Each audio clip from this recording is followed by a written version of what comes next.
seorang ikhwan kemarin, Rabu kemarin kan kita bahas masalah ini nih. Ya mudah-mudahan ikhwan itu datang lagi hari ini. Selesai kajian kita kemarin hari Rabu di sini, selesai saya ke belakang, ada seorang ikhwan yang mendatangi saya dan menceritakan pengalaman pribadinya. Dia mantan pegawai bank yang menyaksikan langsung bagaimana kepala cabangnya yang masih aktif meninggal dunia. Pada waktu itu kepala cabangnya ini ya terlihat sekali sebagai orang yang soleh, suka ya berpuasa Senin Kemis, kemudian juga suka berangkat haji umroh, suka bersedekah, banyak sekali amal solehnya. Masya Allah kelihatan sekali solehnya. Ya, banyak amal-amal yang wajib maupun yang sunnah dia kerjakan. Tapi dia sebagai kepala cabang bank riba di Jakarta.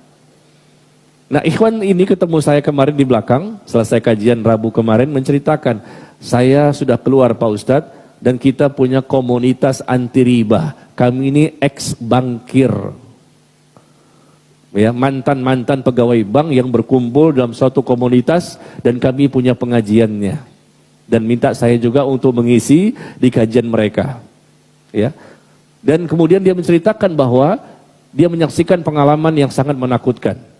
Yaitu ketika meninggal kepala cabang bank konvensional itu. Yaitu dia antarkan sampai ke kuburan. Ini kisah nyata ya, bukan sinetron. Ada nggak orangnya di sini? Hadir nggak sih ikhwan itu? Ya.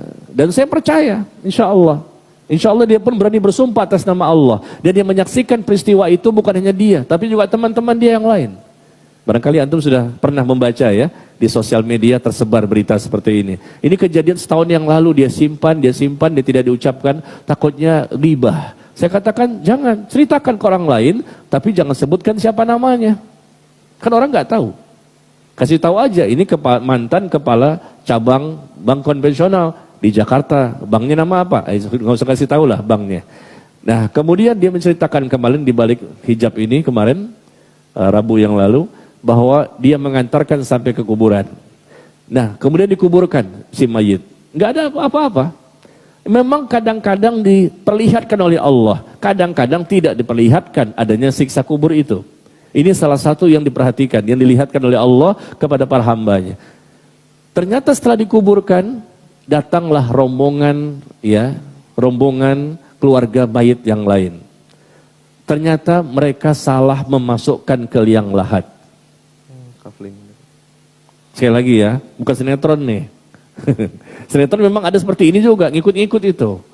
Ya, salah memasukkan. Jadi seharusnya dia ini kepala cabang ini di tempat liang lahat yang lain, tapi salah masuk, miskomunikasi antara mayit dengan mayit. Ya. Miskomunikasi antara mayit dengan mayit, maksudnya keluarga gitu loh, keluarga mayit. Maka dikuburkan dipendam. Kata keluarga si mayit yang baru datang, oh nggak bisa, kami itu di sini, kami udah booking, mungkin di bawahnya ada AC-nya atau apa kita nggak tahu. Kami sudah booking di sini, maka kami nggak terima, silakan di sana. Oh nggak bisa, kami mintanya di sini, karena kami sudah bicara kok. Mungkin ada yang lupa dan lain-lain. Akhirnya terpaksa dibongkar kembali. Ingat, waktunya tidak lama. Setelah ditimbun, mereka mau pulang, datang rombongan kedua.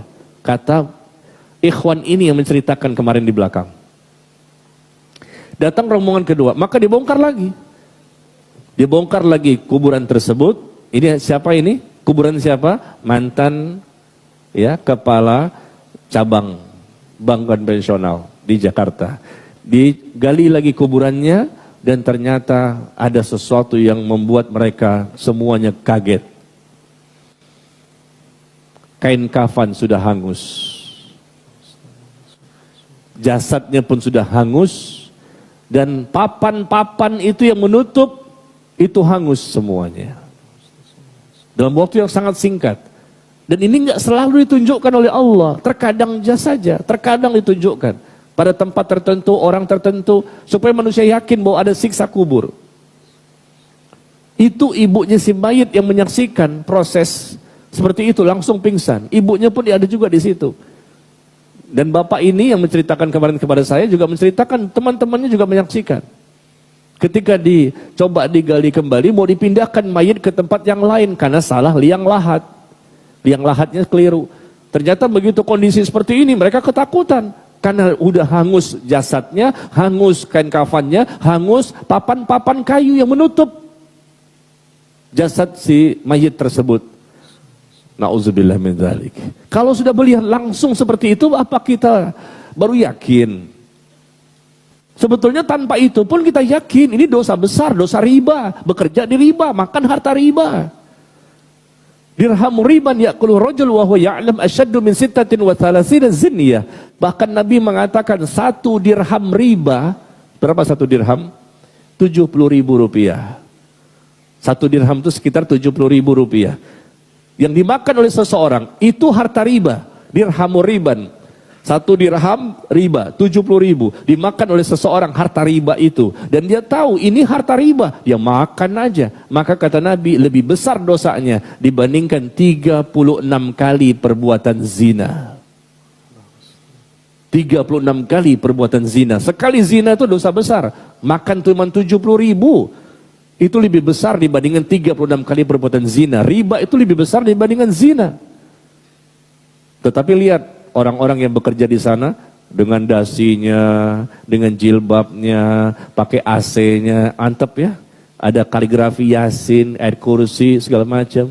Padahal itu adalah transaksi riba yang mereka lakukan. Ya apa? Mereka meminjamkan ke orang lain dengan uang yang mesti dibayarkan lebih besar. Nah, ini pengalaman ya. Orang yang Allah tunjukkan, hati-hati. Jadi kepala cabang ini betul-betul menjadi bukti, salah satu sebab ya, dia mendapatkan siksa seperti ini adalah karena memang di kepala cabangnya, bang ribanya itu, dan itulah yang dia makan setiap bulan, yang diberikan kepada istri dan anak-anaknya. Akhirnya apa yang terjadi? Keluarga si mayit yang tadi minta dibongkar mengatakan tutup saja. Mereka nggak berani. Jangan sampai mayit yang kedua masuk situ, angus juga. Gitu ceritanya. Jadi mereka ketakutan, kata ikhwan yang kemarin cerita di belakang layar. Jadi ketakutan, akhirnya apa? Ditutup. Udah gak apa-apa, kami pindah ke sana aja. Tapi ini kan udah terlanjur. Gak apa-apa. Coba dari tadi begitu ngomongnya. Iya, udah kebuka begini, ya udah tutup lagi. Akhirnya jenazah yang kedua dikuburkan di liang lahat yang lain. Nah, ini membuat kita harus lebih waspada ya. Waspadalah ya. Karena ini pasti ada balasan dari Allah bagi orang-orang yang mereka ngeyel, mengingkari, berpaling, membantah. Di dunia terkadang Allah berikan balasan, tapi terkadang tidak. Nanti balasannya sekalian di alam kubur. Alam pertama kehidupan akhirat.